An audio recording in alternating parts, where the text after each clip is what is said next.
जय हिंद मेरे प्यारे बच्चों। कैसे हैं आप लोग? उम्मीद करता हूँ आप बहुत अच्छे होंगे। तो मेरे प्यारे बच्चों, अगर आप इस चैनल पर नए हैं तो चैनल को सब्सक्राइब कर दें। अगर बगल में घंटी होगा उसको प्रेस कर दें। ऐसा कहा चैनलवा को सब्सक्राइब कर दें।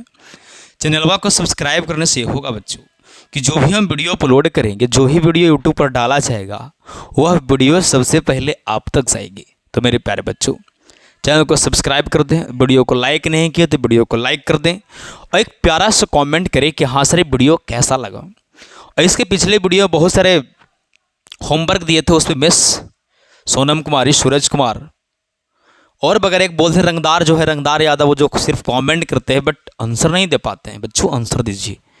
ऐसे लाइक करने से थोड़ा ना खाली होगा। आप लाइक कीजिए, हम नहीं करेंगे लाइक नहीं, लाइक कीजिए बट कमेंट भी कीजिए। ओके बच्चों, तो चलिए बहुत बहुत धन्यवाद कमेंट करने वालों को। इसी प्रकार कमेंट करते रहे, ईमानदारी से पढ़ते रहे। तो चलिए बच्चों, आज क्या पढ़ेंगे सर? आज पढ़ेंगे कि जो हम समतल दर्पण क्या होती है, समतल दर्पण में प्रतिबिंब कैसे बनती है, उत्तल दर्पण में प्रतिबिंब कौन कौन सा बनता है, अवतल दर्पण में प्रतिबिंब कौन कौन सा बनता है। तो मेरे प्यारे बच्चों, यही सारा टॉपिक के बारे में आज हम बहुत बारीकी से पढ़ेंगे। तो सबसे पहले आती है समतल दर्पण यानी प्लेन मिरर। क्या चीज होता है सर? प्लेन मिरर यानी कि समतल दर्पण।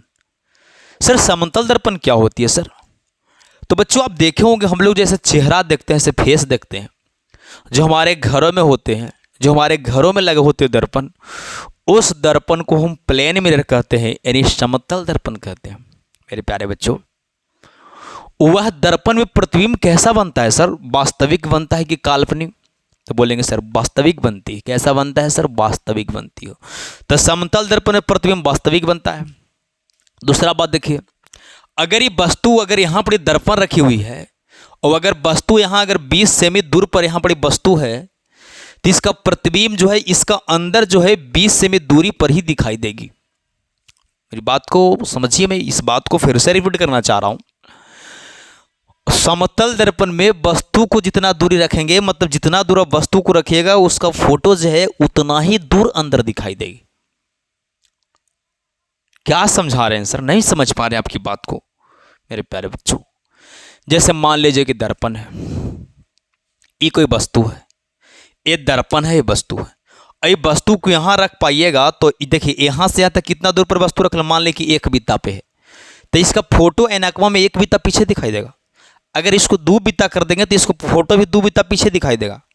मेरे प्यारे बच्चों, कहना हम ही चाह रहे हैं कि समतल दर्पण में जितना दूरी रहेगा वस्तु की, उतना ही दूरी होती है प्रतिबिंब की। यानी समतल दर्पण में प्रतिबिंब की दूरी और वस्तु की दूरी दोनों आपस में इक्वल होते हैं, सेम होते हैं। प्रतिबिंब बड़ा थी, प्रतिबिंब की दूरी और वस्तु की दूरी आपस से बराबर होती है। कौन से दर्पण में? समतल दर्पण में। धीरे धीरे अगर वस्तुओं को सटाएंगे तो उसका प्रतिबिंब धीरे धीरे सटेगी।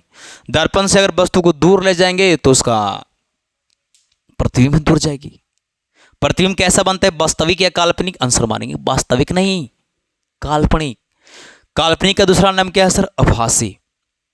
अब चलिए दूसरा पॉइंट सीखें। तीसरा जैसे ही बनता है आभासी, तो उल्टा बनेगा कि सीधा बनेगा? हम बोलेंगे सर सीधा बनेगा। आभासी को बोलते हैं काल्पनिक। आभासी प्रतिबिंब उल्टा बनेगा कि सीधा बनेगा?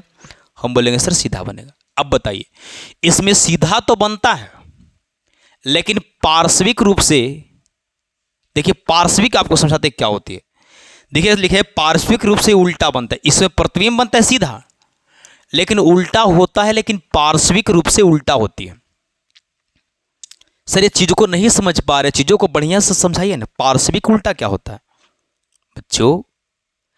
पार्श्विक उल्टा का मतलब देखिए ऐसे है, मान लीजिए कि ऐसे है, समझ रहे ना? तो ऐसे है, तो ये जो मान लीजिए कि लेफ्ट है, तो लेफ्ट वाला हो जाएगा राइट दने और राइट वाला हो जाएगा लेफ्ट दने। उल्टा हुआ लेकिन पार्श्विक उल्टा हुआ। अब एक होता है उल्टा ऐसे, ऐसे नहीं, ऐसे सीधा उल्टा हो गया। नहीं, पार्श्विक उल्टा के मतलब बच्चों जो लेफ्ट वाला है वो राइट दिखेगा, राइट वाला लेफ्ट दिखेगा। मैं अपनी बात को क्या समझाना चाह रहा हूँ, बात को आप समझ पा रहे हैं? बोलेंगे हाँ सर आपको बात को समझ पा रहा हूँ। एक उल्टा का होता है खाली उल्टा बोलेंगे तो गुड़वा ऊपर है मुड़िया नीचे, वो उल्टा होगा। लेकिन पार्श्विक उल्टा मतलब सर जो जैसे दायां हाथ है तो दायां हाथ आपको दिखेगा ऐनक में बायां, और बायां हाथ देखेगा आपको दायां। मेरे प्यारे बच्चों, मैं आपको ये कहना चाह रहा हूँ इस बात को कि अगर पार्श्विक मान ली कि आर लिखा हुआ है, जब ये आर लिखा हुआ तो देखिए इसको, ये दर्पण है। कौन से दर्पण है सर? ये समतल दर्पण है बुआ। कौन सा दर्पण है सर? समतल दर्पण। अब ये समतल दर्पण है तो जो आर दिख रही है, ये देखिए, ये जो है, ये है मान ली कि राइट है, ये लेफ्ट है, तो राइट वाला देखिए इधर हो गया और इधर वाला उधर हो गया। देख रहे हैं ना, पार्श्विक उल्टा का मतलब बच्चों यही होती है, लेफ्ट वाला भाग राइट में दिखेगा, राइट वाला भाग लेफ्ट में दिखेगा। मेरी बात को समझ पाए कि नहीं? प्रतिबिंब दर्पण के पीछे बनता है कि आगे बनेगा? हमेशा प्रतिबिंब दर्पण के पीछे बनेगा। आप ऐसे ऐनक देखते हैं तो बाबू फोटो ये इधर ही ना बनता है। कई बचपन में आप किए होंगे ऐसे, दर्पण से मुंह देख रहे थे, जिसे पकड़ते होंगे दुनिया को, ऐसे पकड़ते होंगे। किए हैं कि नहीं? कौन कौन ऐसे किए हैं कमेंट करें। क्या बोले सर? फिर से बोलिए। तो बचपन में जब ऐसे आप दर्पण देख रहे होंगे तो दर्पण के जब पीछे इमेज बन रहा होगा, उसका जो प्रतिबिंब बन रहा होगा, उस प्रतिबिंब को आप पकड़ने की कोशिश से किए होंगे। फिर से देखे होंगे कि दर्पण में आदमी नहीं है भाई, तो जगह कि एको आदमी नहीं है। फिर ऐसे देखे तो फिर आदमी दिखाई दे रहा है उसका अंदर, फिर ऐसे देख रहे हैं तो नहीं दिखाई दे रही। ऐसे किए हैं कि नहीं? कौन कौन बच्चे किए कमेंट करें। हाँ सर हम भी किए थे, ऐसे लिखना, चाहे हाँ सर हम नहीं किए थे। तो समतल दर्पण में प्रतिबिंब जो है दर्पण के पीछे बनेगा, पहला पॉइंट। समतल दर्पण में प्रतिबिंब दर्पण के पीछे बनेगा। दूसरा, प्रतिबिंब आभासी बनता है, चाहे बोले काल्पनिक बनता है, उल्टा या सीधा। सीधा बनता है। उल्टा की बात करेंगे तो कैसा उल्टा? उल्टा नहीं, उल्टा बनता है पार्श्विक उल्टा, मतलब लेफ्ट वाला राइट, राइट वाला लेफ्ट, मतलब बायां वाला दायां और दायां वाला बायां। मेरी बात को यहाँ तक समझ पाए बच्चों? ये समझा दिया आपको, ये समझा दिया आपको, ये समझा दिया आपको, आपको फिर ये समझा दिया गया। अब देखिए, ये बात समझाएं भी समझा दिए कि जितना वस्तु दूरी होती है उतना ही प्रतिबिंब दूरी होती है बच्चों। अगर वस्तु को रखिएगा 8 सेमी दूर दर्पण से तो उसका प्रतिबिंब 8 सेमी दर्पण से पीछे बनेगी। मेरे प्यारे बच्चों, मेरी बात को समझ पा रहे हैं? एक पॉइंट छोड़ने की कोशिश कर रहा हूं। ये देखिए, करे प्रतिबिंब का आकार जो है वस्तु के आकार के बराबर होता है। ये क्या कह रहा है सर? ये कहना यही चाह रहा है बच्चों कि अगर ये वस्तु दर्पण में दिखाई दे रहा है इतना बड़ा, तो इसका फोटो भी दिखाई देगा इतना ही बड़ा। अगर वस्तु रहेगा छोटा तो प्रतिबिंब ही दिखाई देगा छोटा।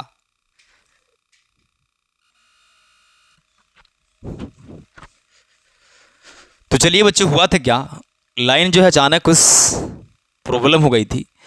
तो हम पढ़ रहे थे समतल दर्पण, उसमें क्या देख रहे थे बच्चों कि समतल दर्पण में जो है प्रतिबिंब का आकार और वस्तु के आकार बराबर होता है। हम बता चुके हैं। इसका मतलब क्या बताएं सर? कि अगर वस्तु है अगर इतना बड़ी तो उसकी प्रतिबिंब भी दिखाई देगी इतना ही बड़ी।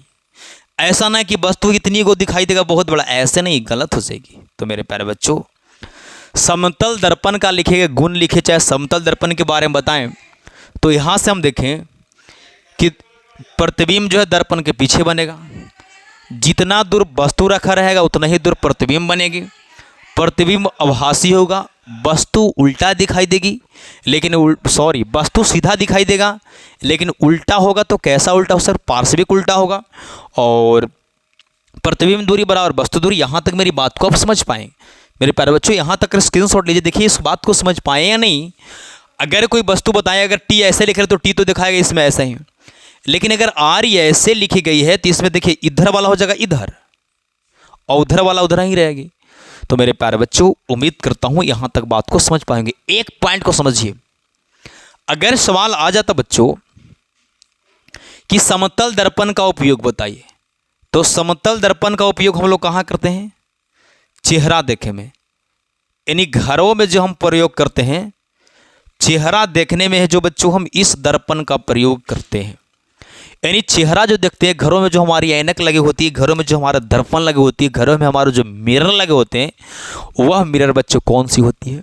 समतल होती है, प्लेन होती है। तो मेरी बात को समझ पाए कि नहीं? बोलेंगे हाँ सर, आपकी बात को मैं बहुत बारीकी से समझ पाया। चलिए इसको इरेज करता हूँ और इसको स्क्रीनशॉट लीजिए। अब हम चलते हैं बच्चों कौन सी दर्पण? अवतल दर्पण। बोलेंगे कौन सा दर्पण सर? अवतल दर्पण। यहाँ तक बात को समझे या नहीं समझे? बोलेंगे हाँ सर हम यहाँ तक बात को समझ पाए। समतल पढ़ लिए, समतल के बाद कौन सी पढ़नी है? अवतल। अवतल के बाद पढ़ेंगे सर उत्तल, उत्तल के बाद पढ़ेंगे कुछ नहीं, कुछ नहीं के बाद कुछ करेंगे सर कमेंट करेंगे। कब कमेंट करेंगे? जो सवाल आप पूछिएगा उसको हम कमेंट करें। समझ रहे हैं ना मेरी बात को? बोलेंगे हाँ सर समझ रहे हैं। चलिए बच्चे अब जो है क्या पढ़ेंगे सर अवतल। ऐसा सवाल पूछेगा कि चेहरा देखने में कौन सा दर्पण का प्रयोग करते हैं? आराम से आंसर बताइएगा, समतल दर्पण। समतल दर्पण में अच्छी एक बात यहाँ से सवाल आती है कि फेस देखने के लिए मान लीजिए कि पूरा शरीर हमको देखना है तो हमको दर्पण कितना होना चाहिए? तो उस वस्तु से आधा लंबाई के। शरीर पूरा देखना चाहते हैं अगर समतल दर्पण में, तो मान लीजिए कि हम 6 फीट के हैं तो दर्पण के फीट के होना चाहिए 3 फीट के। कितना फीट के सर? 3 फीट के। तो यहाँ सवाल आती है कि समतल दर्पण में शरीर को पूरा देखने के लिए उसकी लंबाई उस वस्तु से कितनी होनी चाहिए? तो उस वस्तु से आधी होनी चाहिए। कितना होना चाहिए सर? आधी होनी चाहिए। ऐसा सर सवाल अगर आ जाए कि कोई व्यक्ति जो है 12 मीटर लंबा है तो उस दर्पण कितना होगा ताकि उस वस्तु को पूरा देख पाए? 6 मीटर। समझ पाए बात को? चलिए आते हैं अवतल दर्पण पे। कौन से दर्पण पर आना है सर? अवतल दर्पण। अवतल दर्पण को सर इंग्लिश में क्या बोलते हैं? अवतल दर्पण को सर इंग्लिश से बोलते हैं कनकैव मिरर। कौन मिरर सर? कनकैव मिरर। कनकैव मिरर। कौन से मिरर सर? कनकैव मिरर। तो चलिए बच्चों कनकैव मिरर यहां पर देखिए। अवतल दर्पण में पहला अगर बात करो, आप पहले देखिए अवतल दर्पण। तो ये अवतल दर्पण ऐसे थी। अवतल दर्पण के बच्चों हम कलई कहाँ से किए थे? तो बोलेंगे सर अवतल दर्पण की जो कलई हम किए थे जो बाहर से किए थे। हाँ या नहीं? बोलेंगे हाँ सर अवतल दर्पण को हम कलई बाहर से किए थे। बच्चों तो अवतल दर्पण की कलई जब बाहर से आप कर पाए होंगे तो ये प्रकाश फोकस थी। कौन सा दर्पण है सर? अवतल दर्पण। अब हो रहा है क्या सर? जैसा ही प्रकाश यहां से इस दर्पण में जा रही है, दर्पण से जब टकरा रही है तो प्रकाश से किरणें कहाँ के टकरा रहा है सर? कहाँ के रुक रही है? तो यह जब बच्चों फोकस पर आके रुक रही, सारी किरणें फोकस पर रुक रही है। हाँ या नहीं? बोले जी सर सारी किरणें एफ पर रुक रही है। तो सबसे पहले देखिए कि इसका परावर्तक सतह क्या होती है? धंसी होती है। और इसका कलई जो है बाहर से की होती है। इस दर्पण को हम अभिसारी दर्पण कहते हैं। अभिसारी दर्पण का है कहते हैं, यही बता देंगे आज। तो चलिए अवतल दर्पण को हम पहला पॉइंट समझते हैं कि इसमें जो है प्रतिबिंब, अगर बात करें कि इसमें प्रतिबिंब कौन बनता है, इसमें प्रतिबिंब दोनों बनता है। दोनों मैंने समझ जाएंगे ना बाबू? दोनों बनता है। ऐसे सामने लिख रहे हैं, कल आप लिख देते, लिख के वो समझा देते, तो ऐसे थोड़े ना होगा। वैसे आपको लगेगा कि रट के लिखा रहे हैं। मास्टर साहब को खुद नहीं आता है। कमेंट जैसे उस समतल पर लिखे हो तो लग रहा होगा मास्टर साहब कहाँ आता है, ऐसे ही लिख दे रहे हैं। बच्चों ऐसा बात नहीं। चलिए आते हैं, इसलिए आपको ऐसे लिख रहे हैं। इससे प्रतिबिंब दोनों बनता है। देखिए बच्चों अवतल दर्पण में प्रतिबिंब दोनों प्रकार की बनती है, मतलब वास्तविक भी और काल्पनिक भी। वास्तविक बनेगा तो उल्टा बनेगा, काल्पनिक बनेगा तो सीधा बनेगा। हाँ या नहीं? इसको हम आगे देखेंगे कि वस्तु को हम कहाँ रखेंगे तो उसका प्रतिबिंब कहाँ बनेगी। वस्तु को हम कहाँ रखेंगे तो प्रतिबिंब वास्तविक होगी, वस्तु को हम कहाँ रखेंगे प्रतिबिंब काल्पनिक होगी, वगैरह वगैरह चीज़ें जो है बच्चों हम बहुत बारीकी से देखेंगे। समझ रहे हैं मेरी बात को? बोलेंगे जी सर मेरी बात को समझ पा रहे हैं। दूसरा पॉइंट की अगर बात करें बच्चों, इसका अगर उपयोग के बाद इसका अगर है इसको हम क्या, इसे हम अभिसारी दर्पण के नाम से जानते हैं। इसे हम अभिसारी दर्पण के नाम से क्या करते हैं बच्चों? जानते हैं। ठीक है ना? अब बताइए इसमें दोनों प्रकार की प्रतिबिंब बनती है। इसका अगर उपयोग की बात करें, इसको और क्या करें, इसमें जो है इसका परावर्तक सतह धंसी होती है। सबसे पहले लिखाए थे इसका परावर्तक सतह धंसी होती है, धंसी होती है। आप लिख लीजिएगा पूरा, इसका परावर्तक सतह धंसी हुई होती है। पॉइंट 4 की बात करें, इसका कलई बाहर से किया जाता है। इसका कलई बाहर से किया जाता है, बाहर से किया जाता है। ठीक है बच्चों? 5वां सवाल पर आइए। 5वां सवाल की अगर बात करें तो इसका उपयोग पर आइए तो बहुत भी सवाल है। अवतल दर्पण का उपयोग, अवतल दर्पण का उपयोग की अगर बात करें बच्चों, देखिए पहला सबसे फुल टॉस हजामत बनाने में, हजामत बनाने में, कोचिंग बउआ, हजामत बनाने में। दूसरा सवाल की अगर बात करें तो रोगियों के नाक, कान, गला आदि देखने में, हाँ या नहीं? टॉर्च में भी इसका प्रयोग करते हैं सर। टॉर्च में गाड़ी के हेडलाइट में, गाड़ी के कौन लाइट में बउआ? हेडलाइट। सर गाड़ी के हेडलाइट में दर्पण कैसे होगा? हाँ, आप देखे हो गाड़ी की हेडलाइट तो गड़िया के ऐसे बॉल है, तो जो बाहर शीशा ग्लास लगे थे उसकी बात नहीं हो रही, इसके अंदर जो होती है उसकी बात हो रही है मेरे प्यारे बच्चों। तो अवतल दर्पण का उपयोग हजामत बनाने में, रोगियों को नाक, कान, गला आदि को देखने में, टॉर्च में, गाड़ी के हेडलाइट में, गाड़ी होती नहीं, गाड़ी की जो हेडलाइट, गाड़ी के आगे जो हेडलाइट रहता है वैसे बढ़ रहा है आगे तो लेंस होती है, उसके अंदर जो चमकता है ना, उसके अंदर जो चमकने वाली चीज़ें होती है वो लगी होती है बच्चों। समझ पाए कि नहीं? तो यहाँ से याद रखिए कि अवतल दर्पण को अभिसारी दर्पण, अवतल दर्पण का अगर उपयोग की बात करें तो दाढ़ी बनाने में, रोगी के नाक, कान, गला देखने में, टॉर्च में और गाड़ी की हेडलाइट में इसका प्रयोग करते हैं। चलिए बच्चों, अच्छा यहाँ सवाल अगर आ जाए, यहाँ स्क्रीनशॉट लीजिए, यहाँ से अगर सवाल आ जाए बच्चों कि अवतल दर्पण को हम अभिसारी दर्पण क्यों कहते हैं, तो इसका आंसर पता है क्या लिखेंगे? लिखेंगे कि अवतल दर्पण को अभिसारी दर्पण इसलिए कहते हैं क्योंकि जब प्रकाश की किरणें अवतल दर्पण से टकराती है तो टकराने के बाद सभी प्रकाश की किरणें एक बिंदु पर मिल जाती है, इसलिए हम अवतल दर्पण को अभिसारी दर्पण के नाम से जानते हैं। मेरी बात को समझ पाए कि नहीं? तो बच्चों चलिए वीडियो को यहीं पर स्टॉप किया जाता है क्योंकि बार बार जो है राइल में प्रॉब्लम हो रही है। तो चलिए बच्चों, वीडियो देखने के लिए बहुत बहुत धन्यवाद। Thank you. आज होमवर्क नहीं दे पाए, ठीक है बच्चों, थैंक यू बच्चों।